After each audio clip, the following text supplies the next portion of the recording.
vamos tratar de compra de imóveis. Vamos tratar das cautelas que devem ser tomadas pelo comprador por ocasião da aquisição de um imóvel. E devo inicialmente dizer, não vamos aqui apresentar óbices, problemas, questões que podem inviabilizar a aquisição imobiliária, de modo a dizer, não pode comprar, tem esse problema. Pelo contrário, vamos aqui apresentar soluções. Vamos descrever sim os problemas, vamos descrever questões que podem dificultar, tornar arriscada a aquisição de um imóvel, mas sobretudo oferecer as soluções de modo a, pelo menos, minimizar os riscos inerentes à aquisição imobiliária que podem ocorrer em situações específicas. Às vezes não existe risco nenhum. E o leitor saberá disso. Isso é muito importante. Meu nome é Bruno Matos e Silva, sou autor do livro Compra de Imóveis, que está agora na 13ª edição, com mais de 20 mil exemplares vendidos. Esse livro foi lançado no século passado, foi sendo reeditado a cada edição e foi sempre muito bem recebido pelo público, exatamente em razão do seu caráter prático. Vamos começar falando do capítulo 1º desse livro. Depois falaremos dos outros capítulos. O capítulo 1º diz respeito ao bem imóvel e seus registros. Normalmente, um bem imóvel estará registrado no cartório imobiliário. Esse é o caso dos imóveis regulares. Mas há casos em que, além do registro no cartório imobiliário, haverá registro em outro local. Caso, por exemplo, de imóveis rurais. Haverá um outro registro. Ou mesmo, no caso de imóveis que não estão em situação regular, o registro não ocorrerá no cartório imobiliário. Por exemplo, a questão da posse. A posse pode sim ser transferida por escritura pública, não é obrigatório. Mas também não é proibido. Nesse caso, o registro de uma posse estará no tabelionato onde foi lavrada a escritura pública de transmissão da posse. Veja, essa escritura pública ela não pode ser registrada no cartório imobiliário, mas ela estará registrada no tabelionato. E muitas vezes nessa escritura pública de transferência de posse estará uma cadeia de transmissões de posse, que é bastante interessante. Nós tratamos disso em uma sessão específica do capítulo 1º. É nesse capítulo 1º que nós tratamos da certidão de ônus, que deve ser obtida pelo comprador, que é obrigatória. No capítulo 2º, nós vamos descrever o que estará registrado, ou que estará averbado, ou que estará indicado na matrícula do imóvel. A matrícula do imóvel é o cerne do registro imobiliário.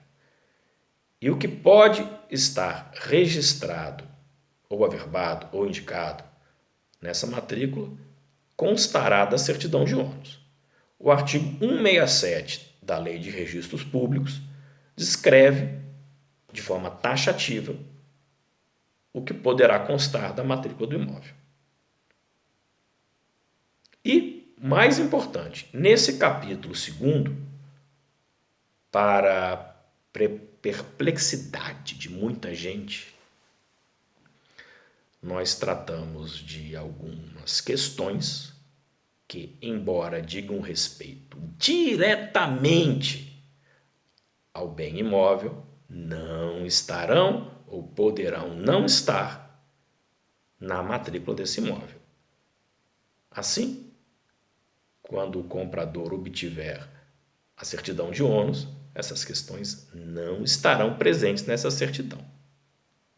Nós enfrentamos essas questões que são muito relevantes, eu diria até perigosas.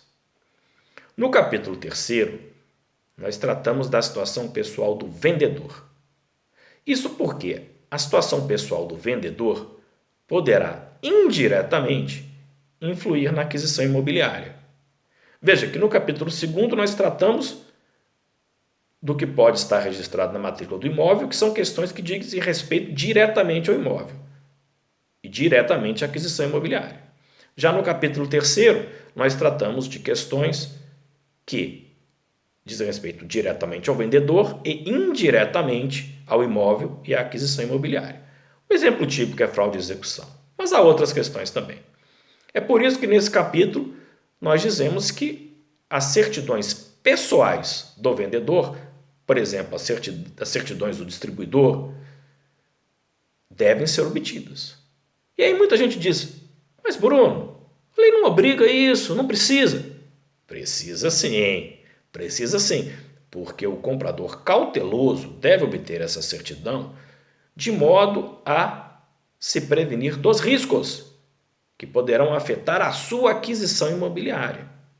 Assim, embora não esteja previsto de forma obrigatória, essas certidões devem ser obtidas.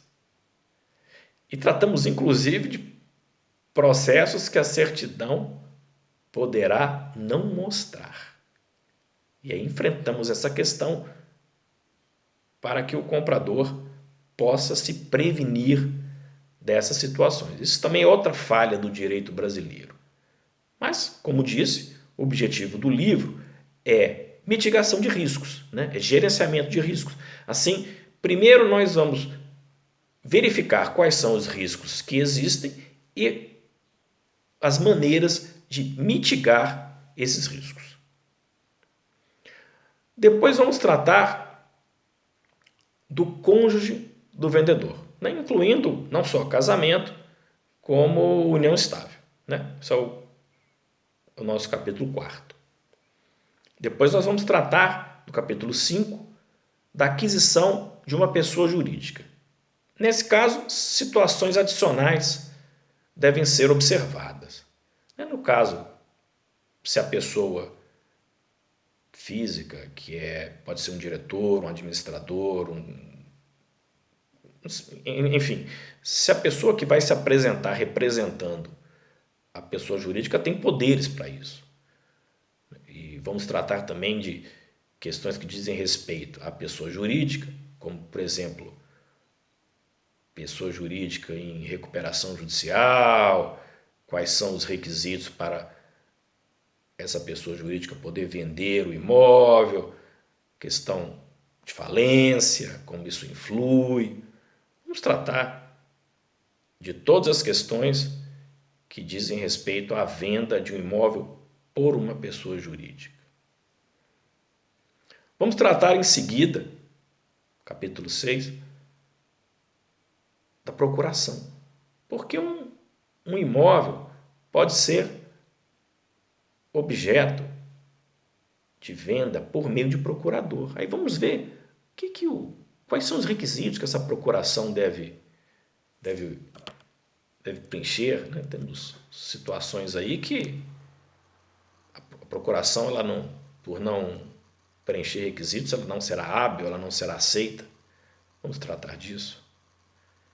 Depois trataremos de impostos, né? De tributos que devem ser pagos por ocasião da compra de um imóvel. O que vem à mente inicialmente é a questão do ITBI, né? O Imposto de Transmissão de Bens Imóveis, que deve ser pago por ocasião da compra de um imóvel. E tratamos também do imposto de renda, né? Embora o imposto de renda não seja fato gerador, né? A aquisição imobiliária em si não seja fato gerador de pagamento de imposto de renda, um eventual ganho de capital é ou pode ser fato gerador do pagamento de imposto de renda. E nós tratamos disso. Em seguida, tratamos do compromisso de compra e venda, capítulo 8. O compromisso de compra e venda é muito importante. Confere vários direitos ao compromissário comprador, pode estar registrado na matrícula do imóvel, isso é permitido, pode não estar. A situação mais indicada para o comprador é que ele registre, compromissário comprador, que ele registre esse compromisso, quando possível, na matrícula do imóvel, mas mesmo não registrada, ela pode, esse compromisso de compra e venda pode conferir direitos possessórios, inclusive proteção possessória para o compromissário comprador. Vamos tratar também de incorporação. Incorporação imobiliária. Porque muitas vezes o comprador irá adquirir um imóvel na planta, um imóvel que ainda não está pronto, o mesmo imóvel que já está pronto, e a vendedora é uma incorporadora.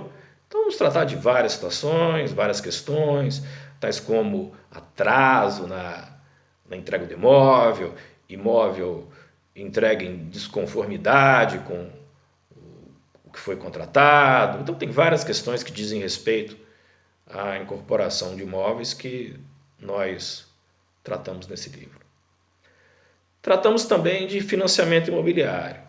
Há várias modalidades de financiamento imobiliário, não só o sistema financeiro de habitação, mas também outras modalidades, como a carteira hipotecária. Temos agora um outro sistema, que é o programa Casa Verde Amarela.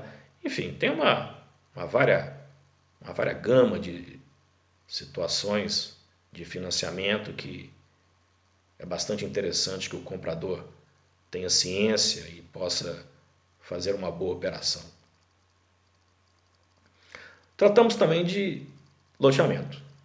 Tratamos de loteamento urbano, tratamos de aquisição de imóvel rural, tratamos de condomínios irregulares, tratamos de condomínios de lotes, condomínios de casa, tratamos de várias questões e, muito importante, tratamos das limitações ambientais ao direito de utilizar o imóvel, limitações administrativas ao direito de utilizar o imóvel.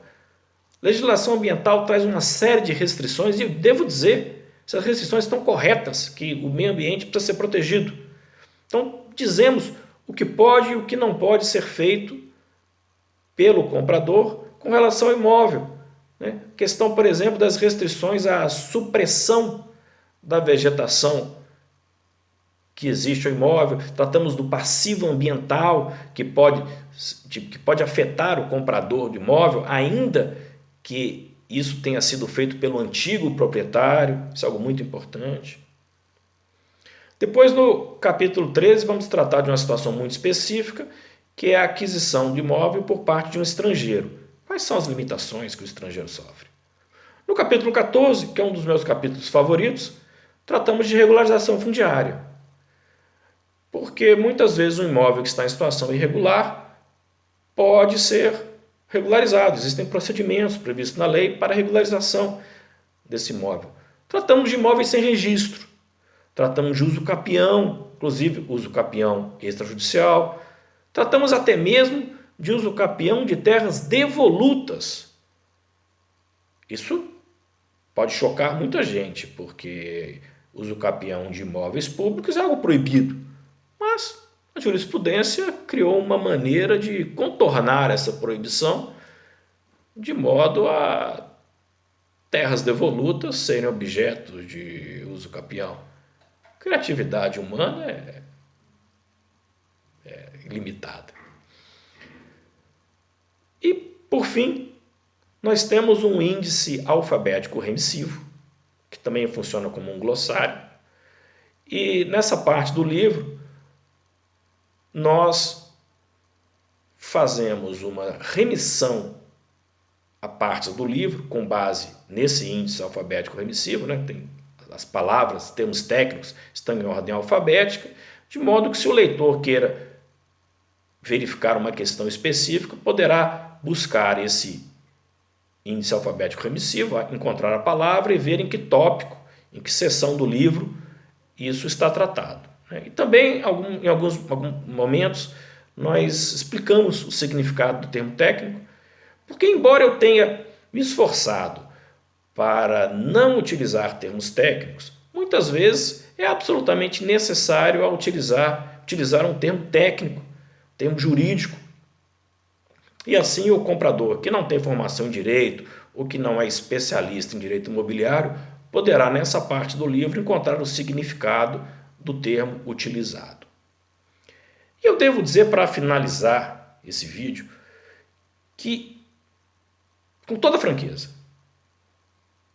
esse livro, se não for o livro mais bem escrito para proteger, para descrever as cautelas que devem ser tomadas pelo comprador, é um livro que certamente tem o condão de mitigar ou mesmo demonstrar que uma aquisição é segura. Mitigar riscos quando eles surgem, e para mitigar risco é preciso identificá-los, ou simplesmente o livro será capaz de demonstrar que a aquisição não apresenta riscos. E o comprador vai ficar tranquilo, vai poder fazer a aquisição com toda tranquilidade. Se identificar risco, saberá como minimizá-los. Ou, em situações extremas, situações muito extremas, ele verá que a compra é inviável, ou que os riscos são muito grandes, ou que o custo para reduzir esses riscos são demasiados e optará por não fazer a aquisição. Mas, insisto, são situações extremas. Na maioria dos casos, é possível sim fazer uma aquisição de um imóvel com segurança, mesmo que essa aquisição, a princípio, pareça ser inviável.